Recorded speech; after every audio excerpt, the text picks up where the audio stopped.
Donc voilà ma nouvelle destination. Où suis-je? Ben voilà la vie pas trop dure de Bali avec mon ami Greg là.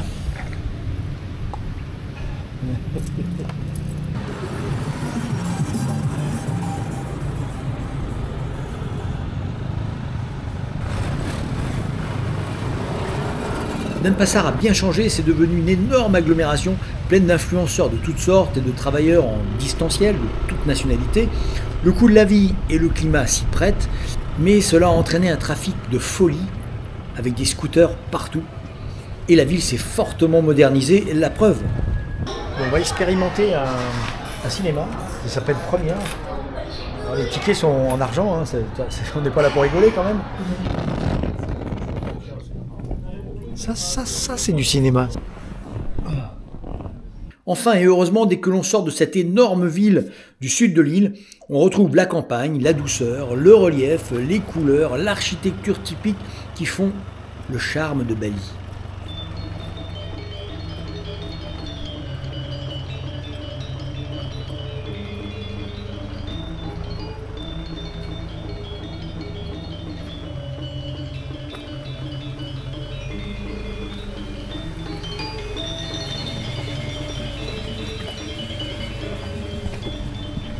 La maison traditionnelle balinaise est assez compliquée. Nous sommes devant une fabrication de maisons pour les esprits qu'on va pouvoir mettre ensuite dans les maisons traditionnelles balinaises. Hello. Hello, selamat pagi. Selamat siang.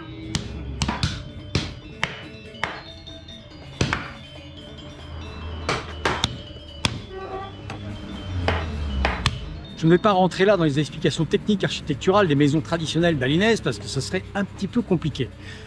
Issu de cultures hindouistes, bouddhistes et animistes australésiens, puisqu'on n'est pas très loin de l'Australie ici. Donc c'est très compliqué. On pourrait faire plusieurs vidéos là-dessus avec des tas de croyances. Il faut que la maison soit orientée par rapport au cosmos. Il y a des tas de prières avant. Et ensuite il sera décidé comment seront disposés les bâtiments. Traditionnellement on trouve toujours les pavillons parce que c'est fait de plusieurs pavillons. La maison balinaise est assez grande, hein.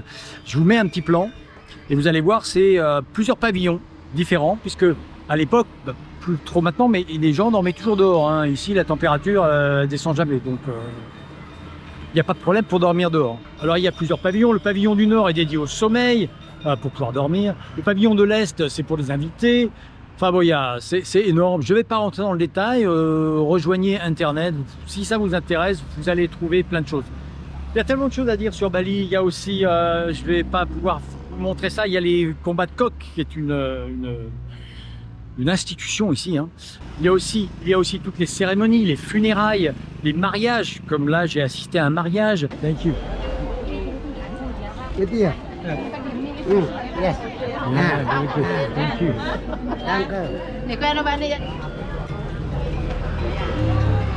Donc, traditionnel wedding Balinese.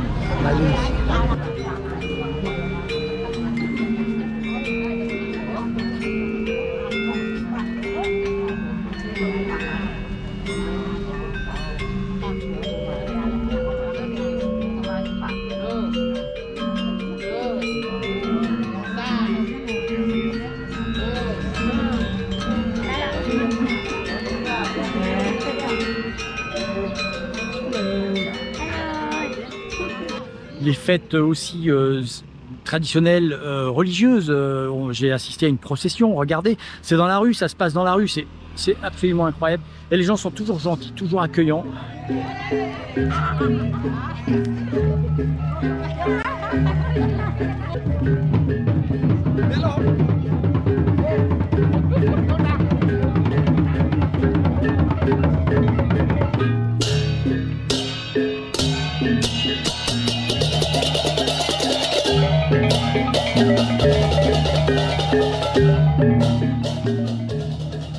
Et ça, c'est vraiment Bali, au détour d'une route, au détour d'un chemin. On voit des cérémonies un petit peu partout dans l'île. Ça a toujours été, c'est vraiment génial, c'est superbe en plus. Toujours souriant et nous accueille avec vraiment grand plaisir pour faire des photos. C'est vraiment sympa. On dit la Thaïlande, le pays du sourire, je crois que Bali aussi est le pays du sourire. Je ne pourrai malheureusement pas vous montrer tout, il faudra que je revienne.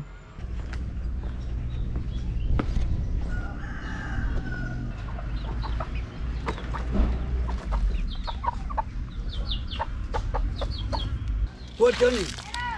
Thierry. Thierry. Chiri? Yeah. Suku? Chuku. Yeah. Hi, Suku. nice to meet you, Chuku. Yeah. Yeah. Where you come from? Ahmed. Ahmed? Oh, friends. No, no. Friends. Friend. Friends, Oh, yes, yeah. good. Long time Bali? 1 month. One more? Oh, yes, one more. How long time to make one? 1 day. One day. Yes. And this is your job. Yes. Okay.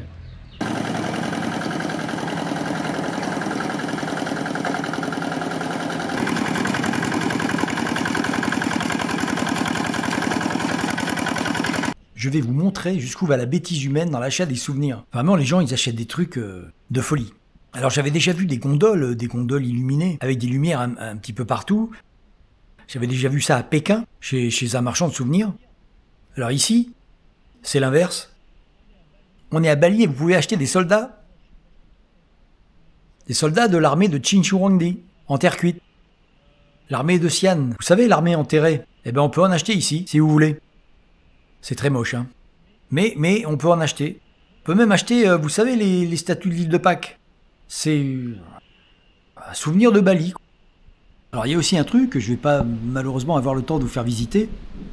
Le café. Le café Louac. Alors, c'est encore un truc bizarre. Où cet animal, une sorte de civette, qui mange des grains de café, et on les récupère dans ses excréments. On le torréfie et on a un café qui coûte 5 fois plus cher. J'ai goûté, hein, il y a quelques années. Je vois pas la différence. Il m'aurait filé un café normal, j'aurais pas vu la différence. Et il paraît que c'est vraiment le top du top. Un bon truc commercial, mais surtout un bon truc pour faire souffrir encore une fois les animaux, qui y sont pour rien. Des lubies de l'être humain.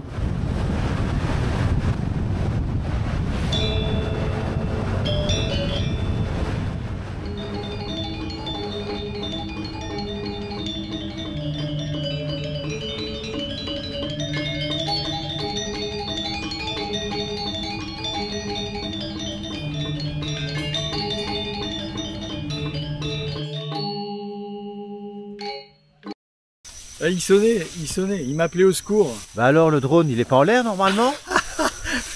Je me suis accroché le cocotier, regarde, tourne légèrement, tu vas voir. C'est joli, hein. C'est très joli, mais il s'est pris le cocotier, j'étais trop au ras du sol. Bon. Ah, voilà, je vous présente un bon pilote de drone. Bon, ben, on est dans un endroit fabuleux, mais petite chute de drone, ça peut arriver. Mes amis, nous allons quitter maintenant Bali et nous nous dirigeons en avion vers Flores pour aller voir les fameux dragons de Komodo dont je rêve depuis que je suis gamin. À la semaine prochaine. Ciao!